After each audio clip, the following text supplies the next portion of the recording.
Welcome to Decoding Healthcare Research. Join us as we delve into the behind-the-scenes world of groundbreaking research and the dynamic healthcare industry, interviewing top paper authors, engaging experts on industry-related topics, and exploring medical subjects that affect our daily lives. Hello and welcome to a new episode of Decoding Healthcare Research.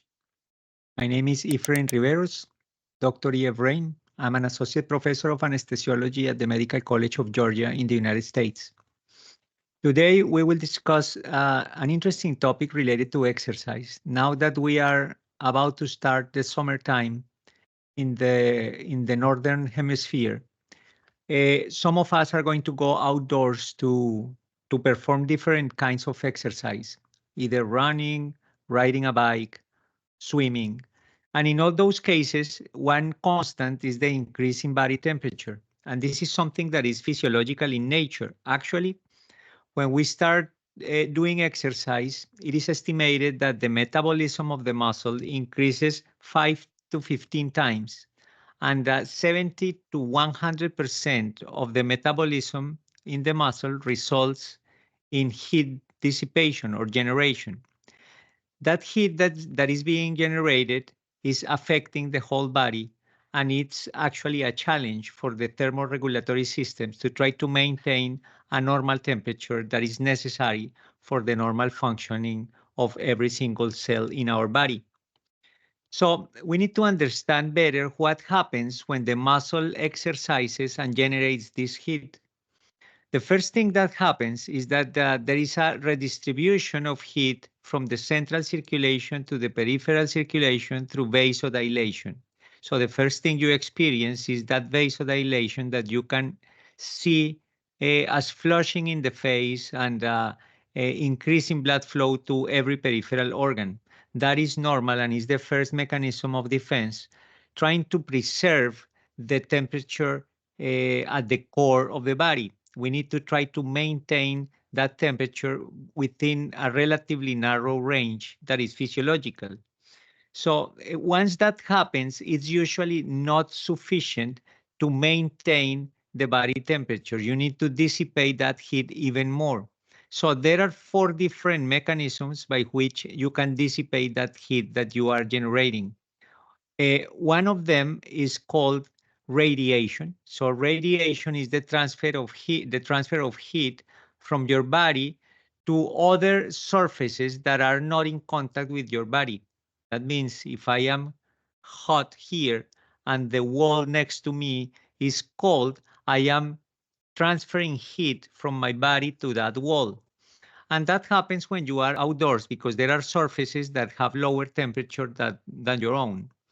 That is one mechanism. The second mechanism is convection. Convection is dissipation of heat when your body is in contact with a stream of a fluid, either liquid or gas. When you are running outside, the fluid that is running against you is the air. That air usually is cooler than your own body, and that helps you dissipate that heat. When you are swimming, the fluid is water. So that water is going counter current against your body. And the result is that you cool down a little bit. So that's a positive thing. Now we have radiation. We also have convection. In addition to that, we have another one that is called conduction. But when you are doing exercise, you really don't use that mechanism. Conduction occurs when your body is in contact with a solid surface in direct opposition to your body. So when you are running, in reality, the only possibility would be that your garments could cool you down if they are made of a material designed in that way. But under normal conditions, the clothing that you are using tends to equilibrate very quickly with your body temperature. So that mechanism of conduction, when you do exercise outdoors, is not really working properly. So we stick for now with convection and radiation. There is a fourth mechanism that is evaporation. So the sweat that you are producing is evaporating and you are losing energy in that process, and that helps you cool down. So what we can see when we exercise outside is our ability to try to maintain the temperature depends mainly on three factors. One is acclimation, that you get used to those different conditions of temperature. The second one is your aerobic fitness. Clearly, people who are trained and have a high VO2 and have been working on this aspect, they have a better tolerance to high temperatures and they respond better to maintain their body temperature. The hydration status also influences your ability to dissipate that heat. And this has to do with also your capacity to generate sweat and maximize this evaporation process. So those three are usually maximized or optimized by athletes. So for those of us who are not professional athletes, it's important to have that into account. So if you have not been exposed to high temperatures and high humidity, and you have not been training regularly, and on top of that you haven't hydrated yourself properly, you are at high risk of having a heat shock situation because you are not prepared for those conditions. So if you are going to expose yourself to high humidity and temperature, make sure that you are well hydrated and do it in a gradual way so that you start acclimating and at the same time you start increasing your aerobic fitness.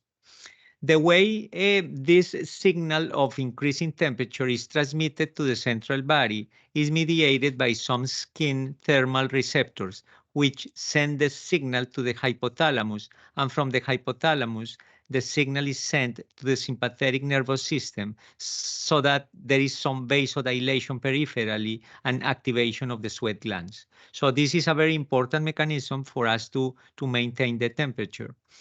If you start doing exercise at room temperature, not at high temperature, what we see is that radiation and convection are the main two mechanisms for you to dissipate heat. As the temperature goes up, you start depending more on evaporation and less on radiation and on convection. And this becomes important because if on top of the high temperature, the environment is extremely humid, then even evaporation is unable to maintain the body temperature. And that's something you need to be careful about. So, as I said before, acclimation is a critical factor for you not to have adverse consequences when you start doing exercise under hot and humid conditions.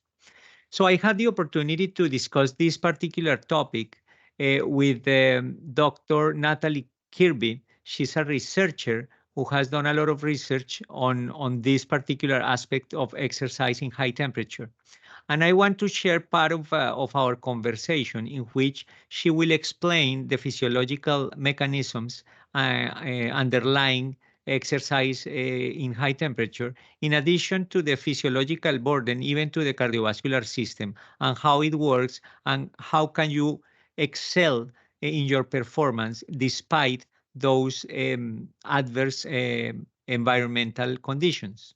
So let's go ahead and listen to Dr. Kirby and her interesting viewpoints. Today, we are going to be talking about sauna and also exercise and the combination of the two topics. So to discuss this, we have the honor of having with us a scientist, a researcher, Dr. Nathalie Kirby. She has a very interesting publication in the European Journal of Applied Physiology in 2021. The title of the paper is Intermittent Post-Exercise Sauna Bathing Improves Markers of Exercise Capacity in Hot and Temperate Conditions in Trained Middle Distance Runners. So first of all, welcome, Dr. Kirby, and thank you for being with us today. Thank you. Thanks for having me. Thank you. So to start our discussion, we want to talk about exercise. So when we do exercise, the performance, that is particularly true for elite athletes, but I think it's applicable to anyone doing exercise. exercising in high temperatures is very different from performing exercise at in a temperate environment. So can you tell us about the differences between the two environments and why is this important? For sure. So when we exercise in the heat, obviously we have hot temperatures and usually the effects of some form of humidity as well to deal with. So athletes not only deal with the discomfort, especially if they're not used to it, of being hot and sticky and not feeling great, but they also have a slightly different physiological response. So when we exercise in the heat, it's a lot harder for our bodies to dissipate the heat that our muscles are producing. And that's because usually we can really easily lose heat through the thermal gradient where our bodies are much hotter than a cool environment. And it's very easy for us to dissipate heat that way. As the temperatures rise and the ambient temperatures become closer to what our core body temperature and our skin temperature are, it becomes a lot more difficult to lose that heat. We then start to store it, and core temperatures rise and your muscles are no longer at their optimal temperature. They're getting hot. That interferes or impairs metabolism. And we see a shift towards anaerobic metabolism for a given exercise intensity, which we know is not beneficial for performance. We also have differences in blood flow demands. So because our bodies are hot and we're trying to lose that heat, we have an increase in blood flow to the skin. And there's kind of this added demand and added cardiovascular burden of that. So we see heart rate higher for a given external workload or intensity. Besides that, when it starts to get more humid, it's an even bigger problem because we start to rely even more on sweating when it's hot. But as the humidity also increases, it makes it harder for that sweat to evaporate, and it's difficult for us to lose that heat. Yeah, and that's particularly important for people who practice sports or do exercise in hot temperatures, especially during summer. But this is particularly important for elite athletes. And you mentioned in your paper, this was published in 2021, the World Cup in the Middle East and also the Olympic Games in Tokyo were expected to register super high temperatures. So this brings to the table the term of acclimation. So things that people who practice sports tend to do, trying to improve their performance under warm conditions, and that's pretty much the motivation, right, of the paper. So what made you think that the sauna could be a good intervention to try to acclimate athletes? Absolutely. So like you said, heat acclimation is a really popular strategy, but it's not always accessible. And not everyone has access to either a environmental chamber where they can change the temperature to be what they want or to adapt, or they might not be able to visit that hot place far enough in advance to really get acclimatized. So with those accessibility barriers in mind, we wanted to try to find a more practical way for athletes to get the benefits of heat acclimation and prepare for exercise or competition in the heat. There were a couple of papers in years past that have started using this more, passive acclimation, which just means acclimating and being in the heat without actually exercising in it. It's been going on for a while, but it's become a little bit more popular due to these accessibility issues and concerns and barriers. So we looked at previous studies that have used things like hot water immersion and sauna bathing, and it seemed like there might be some physiological adaptations. So we wanted to also explore the performance side of it. And that's kind of how we came to design this study and pursue this idea. Excellent. So let's talk a little bit more about the study and what are the goals? What were the objectives that you established? Right. So, like I said, the performance side of it was a big focus for us. So, before and after acclimation, we tested athletes a submaximal and maximal test. So, during that, we did what's called a lactic threshold or anaerobic threshold test. There's some debate about its kind of usefulness, ecological relevance, and what you're kind of actually testing there. But we found it was a good way to have some kind of physiological marker of how people were adapting at, maybe a submaximal intensity. We then gave them a little bit of a break to stretch and shake their legs out. And then we did a VO2 max test, and that's a test of someone's maximal aerobic capacity, and it's a pretty common marker of fitness. So those were kind of our main performance outcomes in cool conditions. So that was the side of it that not only is acclimation, we know it's pretty helpful for preparing for exercise in the heat, but because of the physiological adaptations that people tend to exhibit after acclimation, we had a good reason to believe that there might also be performance improvements in cooler conditions. So we tested them in an air-conditioned room about 18 degrees Celsius.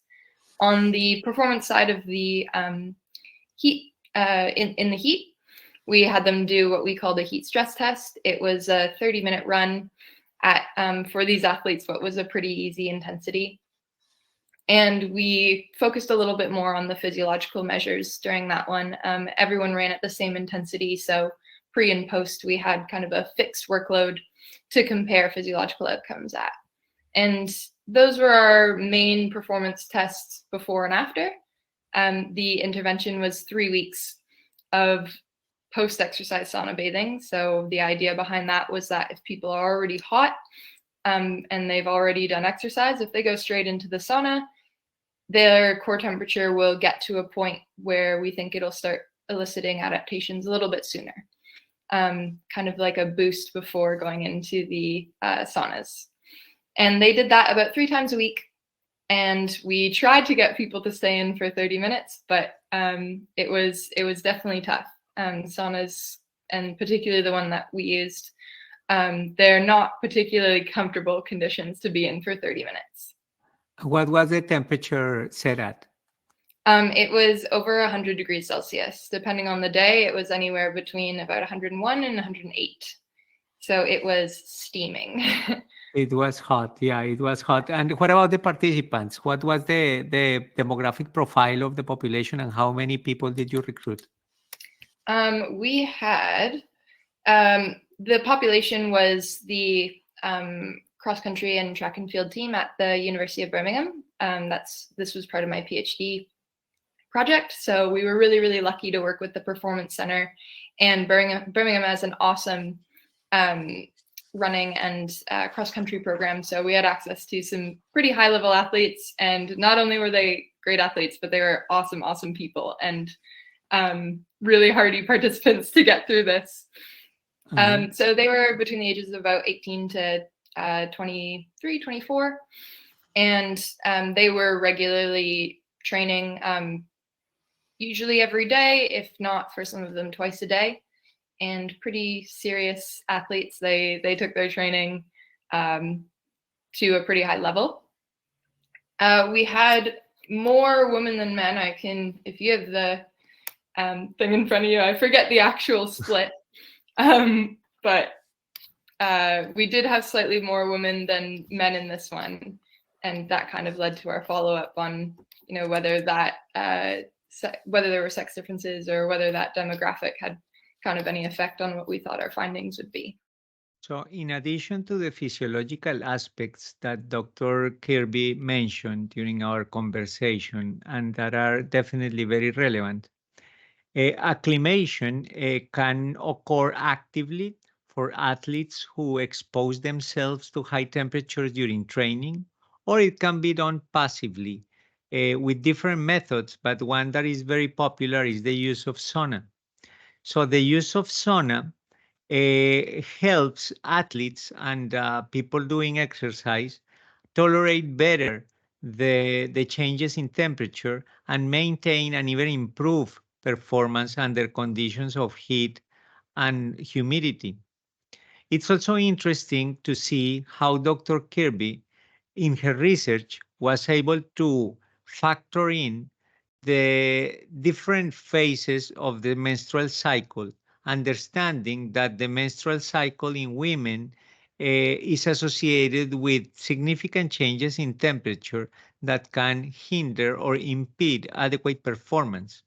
So I want you guys to hear to her points and the specifics of her research and the conclusions of her interesting findings that I think are of significant value, not only for athletes, but for us who are planning on doing exercise during summertime and going outdoors and expose ourselves to these environmental conditions. I hope you enjoy her interview, and at the end, we will summarize the findings, and from there, we will close this episode. Please enjoy. Yeah, now that you mentioned that you included women, I see that the study was very robust and you even considered the menstrual cycle and you incorporated that variable into your analysis. So can you tell us a little bit more about your thoughts behind measuring that variable? Right. So a challenge that we had was trying to balance controlling every variable that we could with making sure that the conditions that we were testing people in were as relevant as and ecologically valid as possible. So how we did this was we enrolled everyone at basically the same time of the season, or everyone that we were testing enrolled them all at once. And we had women track their cycles if they were using oral contraceptives or other forms of hormonal or non-hormonal long-acting contraceptives. We had them track that, and we tried to get them so that whatever phase or general phase of the cycle they were in when we tested them at baseline, we designed it so that we did the follow-up tests a month later. And we tried to coordinate with them. If we knew how long their cycle was, maybe we pushed the test a day sooner or later to try and make sure that we were getting people in the same menstrual phase or pill-taking phase pre and post testing. And so this is one of the limitations, that we were testing some women in, say, their luteal phase both times, and some women were in their early follicular phase both times.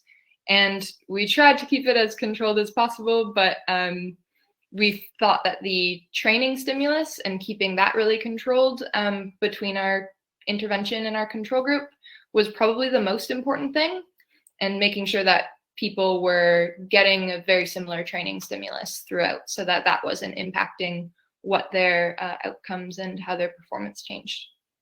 Regarding the group allocation, it was a 2-arm, no crossover, right?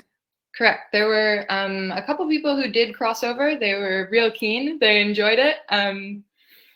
And they decided to come back a second time. So they did crossover. But for the most part, you're right. It was parallel groups design. Okay, that's great. So you made several measurements. Some of them you already touched on. One of the lab tests that you used were erythropoietin levels and vascular growth factor. Why did you use that? And don't tell me about the results, but the rationale. So for vascular endothelial growth factor, it's kind of a downstream adaptation that we thought might be indicative of some of the cardiovascular adaptations that we might see. Unfortunately, we did have some trouble analyzing and measuring that, as VEGF is notoriously difficult. So many of our samples didn't really come out. It was tough to get any real solid conclusions from those data.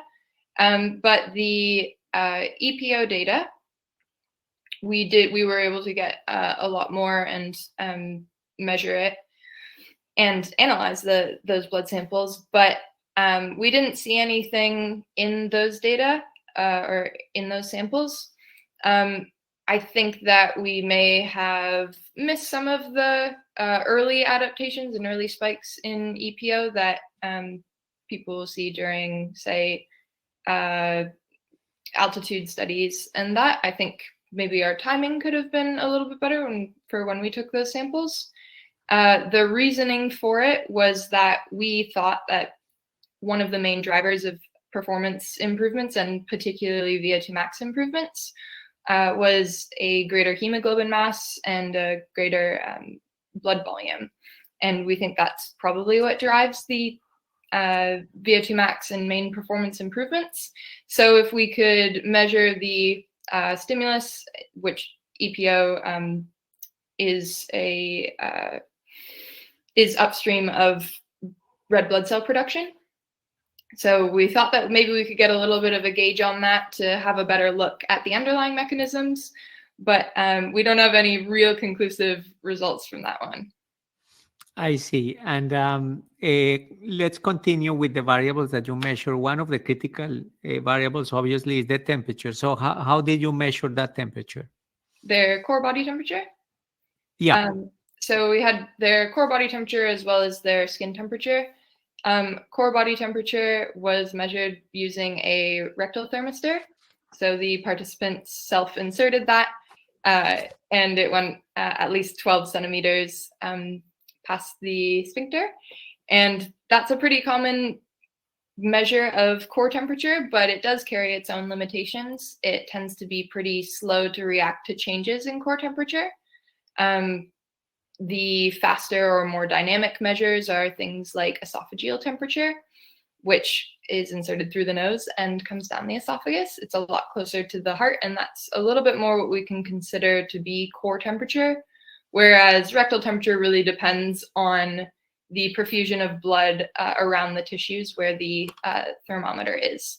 So it takes a little bit of time for those tissues to warm up from the warmer blood. And it's a little bit slower to react, and we see a bit more of a gradual increase in core temperature, whereas when you're measuring through something like esophageal temperature, you see that blood temperature is warmed by the muscles pretty immediately, and you see that reaction a little bit faster. I see. Before we move on to the results, I want to understand better the heat tolerance test. How did you conduct it? Right. So we had everyone come in. When they came for those tests, they were at the lab for about an hour and a half. We'd suit them up. We'd give them a nice resting period so we could get our baseline variables. And then we brought them into the environmental chamber. So the environmental chamber was set to 40 degrees Celsius, 40% relative humidity. It was pretty warm and not fun for everyone to run for half an hour in. They were running at 9 kilometers per hour. So for most of these runners, that's pretty easy. And we had them at a 2% gradient to increase that strain a little bit more. We took this because another lab had validated this test, and they had done active heat acclimation using this heat stress test. So it was also nice for us to be able to compare, okay, these are the results we're getting when we use this passive heat acclimation. How does that compare to, say, previous studies that have used active heat acclimation, where people are exercising in the heat and are tested afterwards? So that's why we chose that test. It added a little bit of ease in comparison for one of the main reasons that we did the study, which was to see if this kind of more practical way of heat acclimating people could be suitable or just as good. Excellent. So now let's talk about the results. That is the nice part of the study. Correct. So we are going to talk about what happened at 3 weeks and then what happened at 7 weeks with each one of those variables. So let's talk about the temperature. So what happened? So we saw that their core temperature did decrease. Our main comparisons were with the control group, because we know that fitter people tend to cope better with the heat. So we figured after about a month of training or 2 months of training, the control group might show a little bit of improvements. And so our main comparison was, if we add sauna bathing on top of that, how does that affect their ability to tolerate heat and exercise in the heat? And we found that their core temperature was about 0.2 degrees Celsius lower than the control group at the end of exercise. And that's right on the cusp of what's really starting to be beneficial, and something that or a level that we would say is probably be a little bit beyond error or day-to-day, or close to the upper limit of what kind of day-to-day variation would be, and is pretty similar to the effect sizes that we see across the literature with active heat acclimation. Excellent. What about the heart rate? Heart rate, that went down by I think 11 beats per minute compared to the control group. So that was a slightly larger effect, that we really saw that drop in their peak heart rate, and we took that in the last couple minutes of the exercise test. And it was definitely something that the participants, kind of some anecdotal evidence was, first of all, they came in and they couldn't believe that it was the same chamber they'd been in a month ago. And a lot of them did generally just feel like the exercise test was a little bit easier afterwards. And we think that lower heart rate is something that people tend to notice and is pretty linked to perceptual feelings of how they're doing. Yeah, and in addition to the temperature, you guys measure sweating, which is super important. And how did you measure the sweating part, and what did you find? Right. So we measured whole body sweat loss. So we did that by giving people a scale, sending them off to the bathroom when they got changed, having them take a nude body weight, and then soon after the exercise test, after we got them out, having them go to the bathroom again with the scale, strip down, and dry themselves off so there's any residual sweating, and measure their body weight again. That change is then indicative of how much body water they lost, and roughly indicative of whole body sweating for that half-hour test. We also measured their sweat gland activation. So we did that on both the forearm and the upper back. We did that using something called a modified iodine paper technique. And how we do this is we take iodine paper we take cotton paper and put it with iodine for a couple days. The iodine then kind of seeps into the paper. It turns this nice brown color. And then we're able to cut out, we use like a craft punch to cut out the exact same size of little circles. And then we press that to the participant's skin for a couple seconds, take it off, and the iodine then reacts with water, and in this case, sweat. So each little dot on the iodine paper was representative of an active sweat gland. And then you can standardize that by the area, like per centimeter squared. So we found that on the back, there wasn't really much of a change. But on the forearm, we did see that after heat acclimation, they increased their sweat gland activity. As I said, there were a lot of women in this group. And we'd found previously that a female cohort had improved forearm sweat gland activation, whereas in the literature, which is comprised of mostly male cohorts, that hadn't really been seen before. When we did go on to test sex differences, we did see that this group difference was driven by the women, and that it seemed to be only women that were improving sweat gland activation as a mechanism or outcome of the heat acclimation protocol. Previous studies have shown that men tend to have an increase in actual sweat rate at the forearm, and probably not across the body or at the torso, the back, chest, but at the forearm, they do tend to increase their sweat rate. So whether we didn't have either sweat capsules or patches available to be able to measure sweat rate per se, but we did measure the activation. And as I said, that was only in the women, which we found interesting. Yeah, that's super interesting. And before we talk about what happened in temperate exercise, so there were differences at 3 weeks and 7 weeks? Slightly. We did see that the majority of the adaptations were in that first 3-week period. After the 7 weeks of acclimation, there was a slight additional decrease in peak core temperature of 0.1 degrees Celsius. So how meaningful that is certainly up for debate, and how much that would translate to an actual performance test, we don't really know. But what we can say is that the majority of those adaptations were in that first month. So the more you do is probably better. The more you can get used to running or exercising or performing in the heat. And for really high performing athletes, those marginal physiological and perceptual improvements do make a difference. But for the vast majority of it, it's not like we're saying, oh, if you can't afford 2 months of it, or if you don't have 2 months in advance, then it's useless. The majority of your adaptations are the biggest at the beginning. It's at the beginning, yeah. It probably plateaus after that, and that's probably one of the important findings here.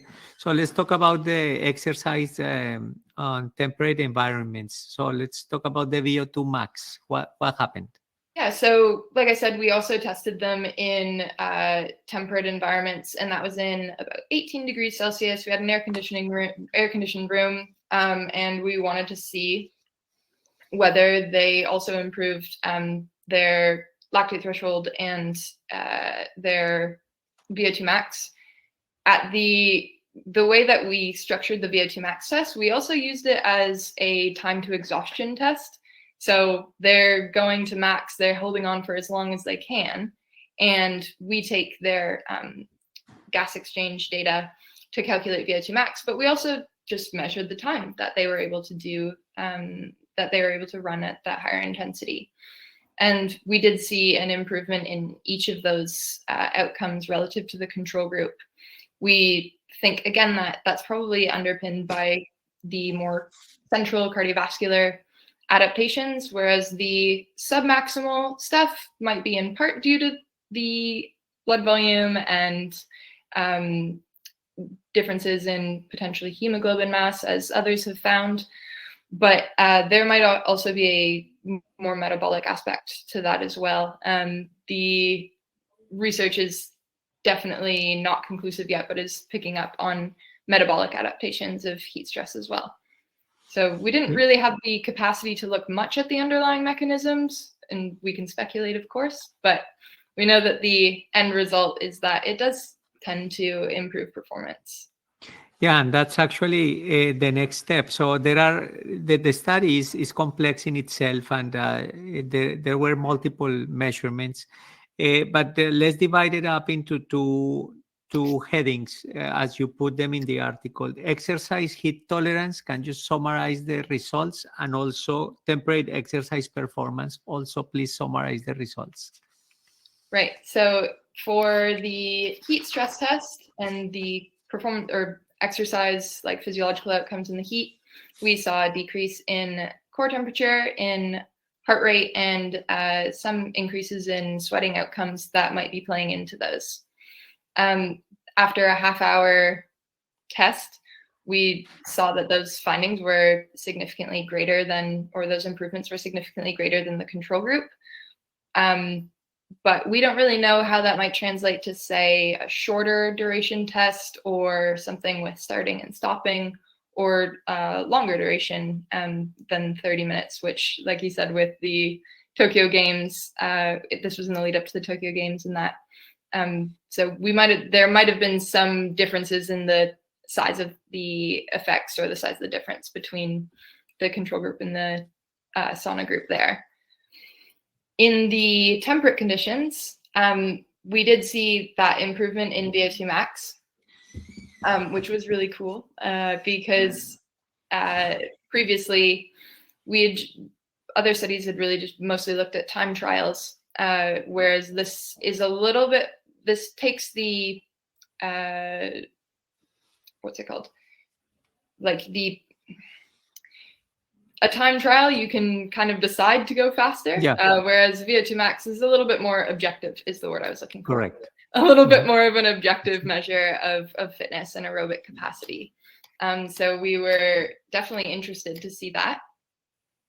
And then we had the time to exhaustion and the lactate threshold data that kind of supported that probably those adaptations are probably translating to improvements at the speeds that these runners were going to be competing at. So a lot of them really commonly did cross country, was often like 4 to 6 kilometers. And that's kind of the lactate threshold is kind of the pace that people have for those for those races.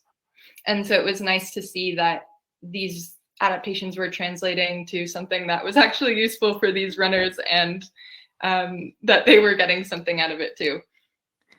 Yeah, and I would say that for someone without too much knowledge about the topic, I think that the two main findings are the fact that sauna definitely is a good strategy for acclimation, and 3 weeks is probably sufficient as you pretty much reach the peak of that acclimation. But Right. it's not only that you improve your tolerance to heat, but your overall exercise performance also improves. And that's actually a great finding that you have.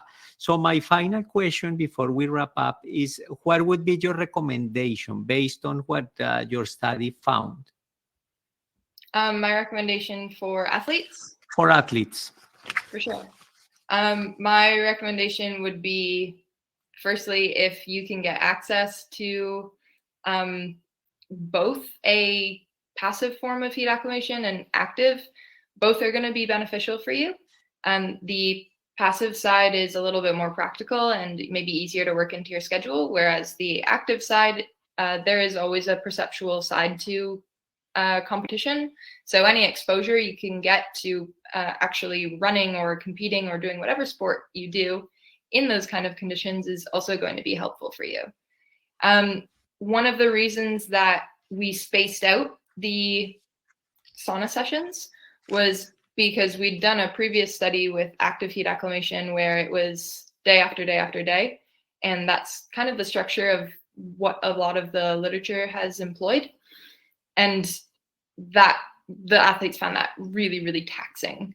So it's important to remember that just like your speed sessions, just like your easy runs, just like the way that you mix up your training and you don't do super high intensity every day, or you don't do the exact same thing every day, heat is one of those variables, and it should be kind of considered for the extra training load that it imposes. So while more is probably better, give heat kind of the respect it deserves, I guess, as a piece of your training load. So trying to work that into your training instead of making it the only thing of your training is going to help keeping you from overtraining or getting too exhausted in the lead up to a big event.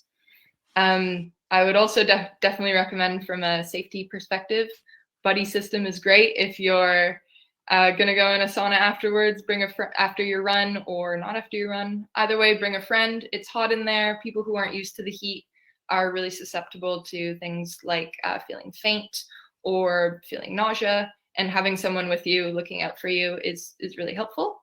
Same with if you were to do like a hot bath or something, someone there to check in with you is going to be really important. And I definitely recommend that from a safety standpoint.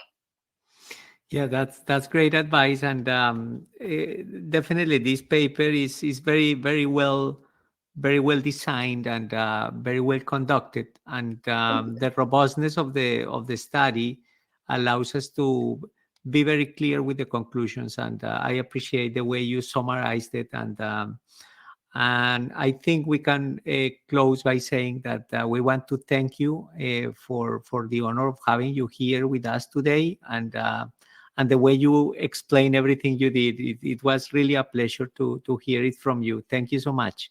Thank you. It was really fun to come on and talk about this. Like you said, it's good to go back to a study you did a few years ago and really revisit it and be able to talk through and go back to that time and that experience. So I really appreciate it. Thank you. Absolutely. And the idea is to keep the message alive and to build on that. And I think our audience is going to definitely enjoy what we just discussed here. So for our audience, don't forget to leave us your feedback. And in the description of the video, you will find the link to the paper and some information about the author. Thank you so much and see you in the next episode. Thank you so much for tuning into this episode. If you enjoyed it, please don't forget to give us a thumbs up and share it with your friends and family. Make sure to subscribe to our channel and hit that notification bell so you never miss an episode. If you have any questions or thoughts about today's topic, we'd love to hear from you. Feel free to leave your comments down below. For more information and references related to today's discussion, you can find them in the video description below. We appreciate your support and look forward to having you back for our next episode.